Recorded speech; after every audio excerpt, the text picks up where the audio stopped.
গোটা কলকাতা কর্পোরেশন এলাকাতে নির্মীয়মান আগের আমরা সরকারে আসার আগে যে প্ল্যান স্যাংশন হয়েছে,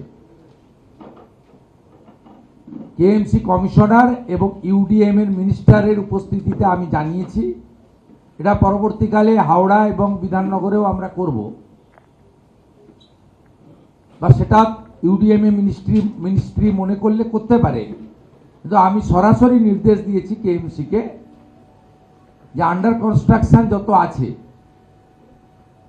বিশেষ করে কমার্শিয়াল বা যেখানে জলাশয় বুঝিয়ে হয়েছে, আগের কর্পোরেশনের বা সরকারের যে আমলে অনুমোদিত প্ল্যান, 31শে জুলাই অবধি কাজ বন্ধ থাকবে এবং অডিট হবে।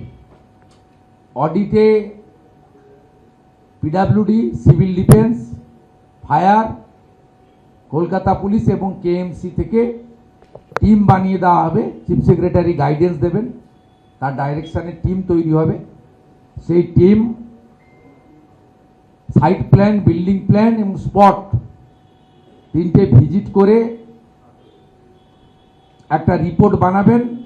এক্ষেত্রে কলকাতা মেট্রোর কাজ এবং কলকাতা কোর্ট এরিয়ার যে সমস্ত লিজি জমিতে কাজ, তাকেও আমরা তাদের সহযোগিতা নিয়ে এই ইনকোয়ারির আওতায় আনব। এনে আমরা তাদেরকে, যাদের সব ঠিকঠাক আছে, তারা আগস্টের 1 তারিখ থেকে পুনরায় কাজ করতে পারবেন। এক্ষেত্রে জরুরি পরিষেবা সংক্রান্ত কাজ বাদ থাকবে।